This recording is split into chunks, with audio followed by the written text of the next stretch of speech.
Welcome to the first episode of Smarter Patients, the podcast that helps you to survive the American healthcare system one sick day at a time. I'm Alana Jacqueline, your host and best-selling author of the book Medical Gaslighting: How to Get the Care You Deserve in a System That Makes You Fight for Your Life. My promise to you is that in just 15 minutes, I can make you a smarter patient, more capable of surviving the American healthcare system for the medical encounters that you have and the ones that your loved ones have. Follow along with me here, and after the episode, make sure to check out smarterpatientpodcast.com for full resources from the show, including checklists and ways to share this micro podcast with the people you love. I'd like to take a moment to thank our sponsors for today's episode, but unfortunately this is a pilot episode, so we don't have any of those. So I'm just going to go ahead and thank my mama for teaching me to be the advocate that I am today. Let's dive into the episode. When I was a college student, fighting for a diagnosis, doctors wrote things in MyChart that didn't just wound my pride, they shaped my care. They wrote things that invalidated my experiences and made each doctor who saw them feel a little more confident about telling me my symptoms were all in my head. Those clinical notes followed me into every exam room like a bad reputation. So this episode, it's personal.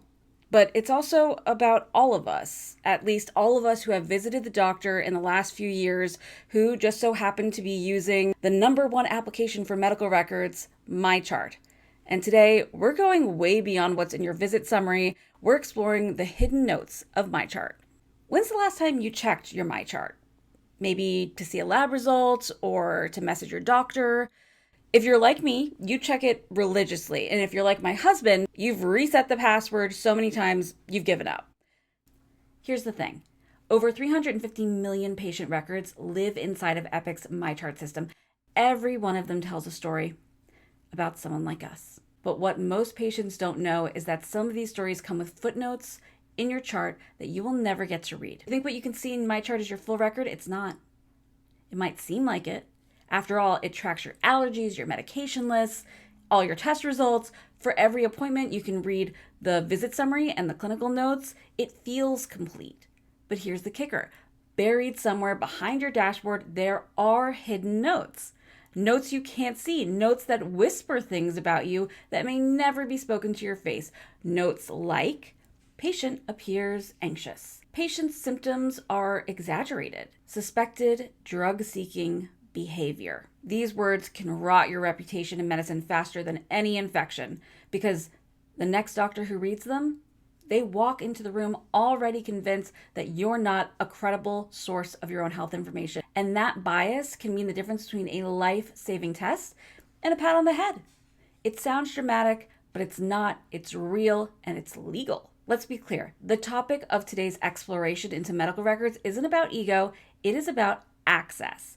Bias in your chart isn't just a note, it's a narrative.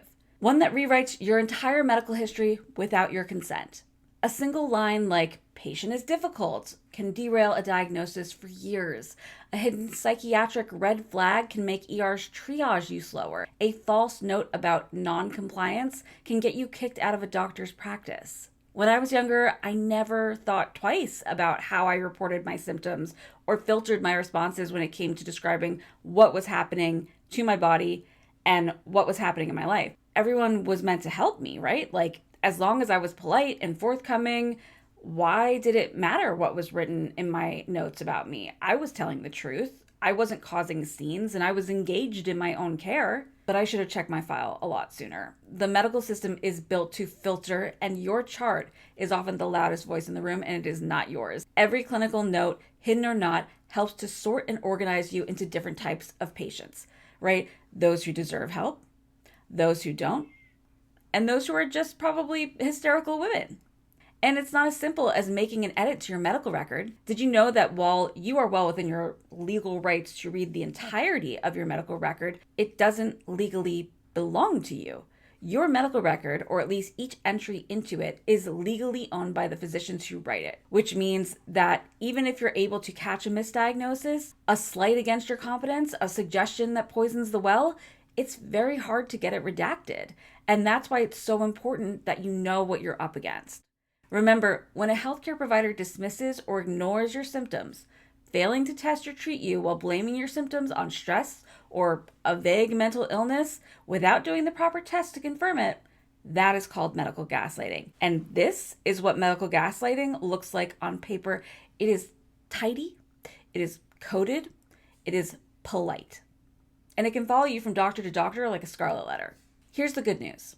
Like I mentioned, those hidden notes, you are legally entitled to see them. Under HIPAA, you have the right to view your entire medical record, not just the parts that conveniently appear online. That includes, for provider use only notes, flagged impressions, mental health comments, and anything else with your name on it. But they're not going to hand it over easily. You'll have to ask formally, specifically, persistently. You're not being difficult. You're being informed. And you deserve to know what's being said about you in rooms when you're not in it. But if your MyChart dashboard isn't where those hidden notes live, how do you access them? I'm sorry to say, it is not a glamorous heist. It's not super exciting. It's paperwork. Of course it is. So you'll have to complete a formal ask to get to the juicy stuff. Here's how you do it. You're going to call your doctor's office or clinic or hospital and ask for medical records. It might be a person, it might be a whole department. And you're going to ask for a copy of their medical records release form to fill out. Then you're going to write a cover letter. You're going to ask for your entire medical record, including provider notes and internal use documentation, and attach that and the medical records request together. And if anyone gives you a hard time about it, there's really no need to justify yourself. And there's no need to be rude about it either. If they ask why you want it, you can give any reason you like. You can say, I'm building a binder of all my medical records, or I'm considering transferring care out of state, but I haven't chosen where yet. Or don't give a reason at all. I want it, and I'm happy to sign whatever you need in order for me to get it is reason enough and perfectly fine. And if they delay or deny you, politely remind them that federal law requires they fulfill your request within 30 days. After that, they're out of compliance. You are not asking for a favor. You are politely invoking your right. Before you go, here's a recap on how you can be the smartest patient in the room. Number 1, log into your MyChart. Come on, guys, reset those passwords. Look at your visit notes and documents. Explore what's easily accessible and decide if you want to pursue finding out the rest of your data. Number 2, if you do decide to request your full record, reach out to the medical record department, sign a record release form, and create that cover letter, which we also have an example of in the show notes. Number 3, review every page and see how these notes might have impacted your care. You can submit a correction request, but your doctor doesn't have to write a retraction.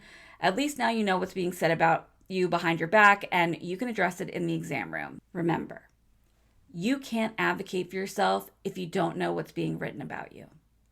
And you can't change the system if you don't first see how it sees you. So be curious, be relentless, be the patient who reads every word, because the smarter you are, the harder you are to dismiss. Thank you for listening to Smarter Patients. I'm Alana Jacqueline. Find me on Instagram and TikTok at Alana_Jacqueline, and on Facebook and YouTube at Alana Jacqueline Official. And if you want the step-by-step guide from today's episode, visit smarterpatientpodcast.com.